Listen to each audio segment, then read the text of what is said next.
Today we're gonna compare the Oppo Reno 2 versus the Pixel 4 XL. The Reno 2 is more budget friendly, it has a lot more cameras on the back, and the pictures tend to look more natural. So let's see how well it can compare against one of the best camera phones on the market. So this is a low light front facing test, and I'm walking in the middle of a park here with barely any lighting. There are some light posts around here, but they're not like the super strong one you see out in the streets. But anyways, let's move on to the next section. Starting off with portrait mode, from my experience, I gotta say the Google Pixel is just more easier to use. On the Oppo, you would have to move around until you see the effect ready, and a lot of times when you shoot something farther away, things tend to not work. So you would have to get closer, like on the screen it will tell you that, until you see that effect, that blurry effect happening. On a Pixel, it tends to work most of the time, and you can zoom in a bit just to get a little bit more of the depth effect. The HDR works really well on a Pixel, while on the Oppo, the pictures tend to look more brighter. During nighttime when it gets a bit dark out, the portrait mode will tell you that more light needs to be required, so sometimes portrait mode won't even work. Also, the stabilization doesn't work as well as daytime, so I noticed that some pictures tend to come out blurry. For the Google Pixel, this can be a con for some people. One thing is that it's kind of zoomed in on a lot of the pictures, so when you're holding out something in your hands in front of you, you might need to do a bit more reaching to get that good shot. But for the overall portrait picture quality, I would still go for the Pixel. The background and the background blur looks really close to an actual DSLR portrait lens. So it's like a good 50mm or 85mm, whereas on an Oppo,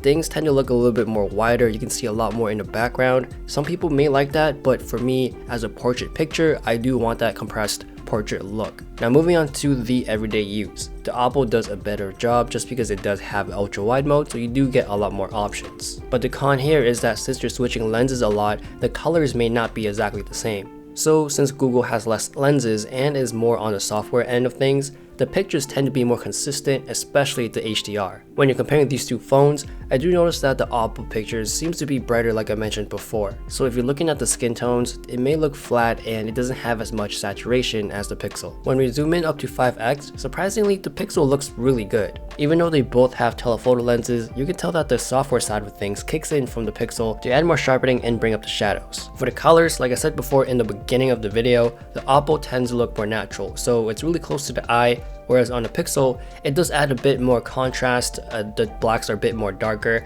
and it does add a little bit more saturation. I'm happy that the Pixel doesn't push it to the point where it looks like Samsung colors where everything looks super boosted and super saturated. So I do like how Pixel just push enough where everything doesn't look too crazy. Here's one more example on how well the HDR does so good on a Pixel. As we zoom in looking at the highlighted spot on the bench, the detailing on that is still there on the Pixel, whereas on Oppo it's pretty much blown out. Now moving on to low light, I would stay away from the ultra wide angle lens just because the pictures tend to look not as sharp and not as bright. On a Pixel, since it does add a bit more of that contrast, the picture seems to be more realistic because the darker areas, the shadows, is darker in real life. Whereas on Oppo, I noticed that a lot of the low light pictures looks a bit faded. So when we zoom into 5x, the pictures seem to look not as sharp as the Pixel. So for the low light performance of the camera, the Pixel does feel more snappier, but the pictures is a bit more noisier. It's really small, but if you really look at the close details, especially zooming in up to 5x, you can see a lot more noise.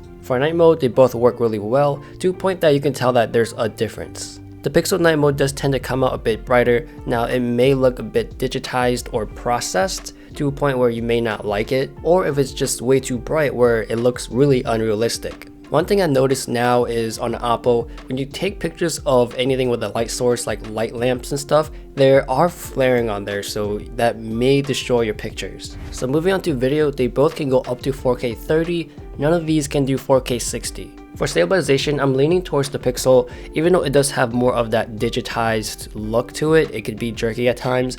I can see that the Oppo has more of the floaty handheld look to it, so it really depends which stabilization you like. But for just being stable and more still, I'm leaning towards the Pixel. The Oppo does have its own super steady mode. For me, I feel like the stabilization on the Pixel is still a bit better, and I can see more of that digitized jerky movements as well on the Oppo. So for me, I'm still leaning towards the Pixel. Color-wise, it's pretty much similar to the pictures. The contrast is still there on the Pixel, so it tends to look more darker. And now that we're shooting in 1080p, the stabilization seems to be a lot more jerkier than the 4K on the Oppo Reno 2. For low light, the quality is pretty similar to each other. I would say the Oppo Reno 2 may have a little bit more micro jitters, but not by much really. And this time around, it seems that the Pixel is the brighter one out of the two.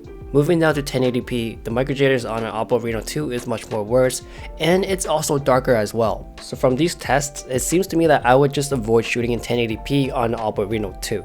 Oh, and you can also capture the wide angle video on the Oppo as well. Now for low light, I would just avoid it because there's a lot more micro jitters, of course, and it's in 1080p. But for overall picture quality wise on the Oppo Reno 2, the price you're paying for and the quality you're getting, it's pretty close to a lot of the flagship phones. And for video as well, it's not the best and it's not that bad. It is still passable. So that is my comparison between these two phones. If you guys are interested, I do have links down below. Please follow me on Instagram, give a like, subscribe. Thanks for watching, and I'll see you guys later.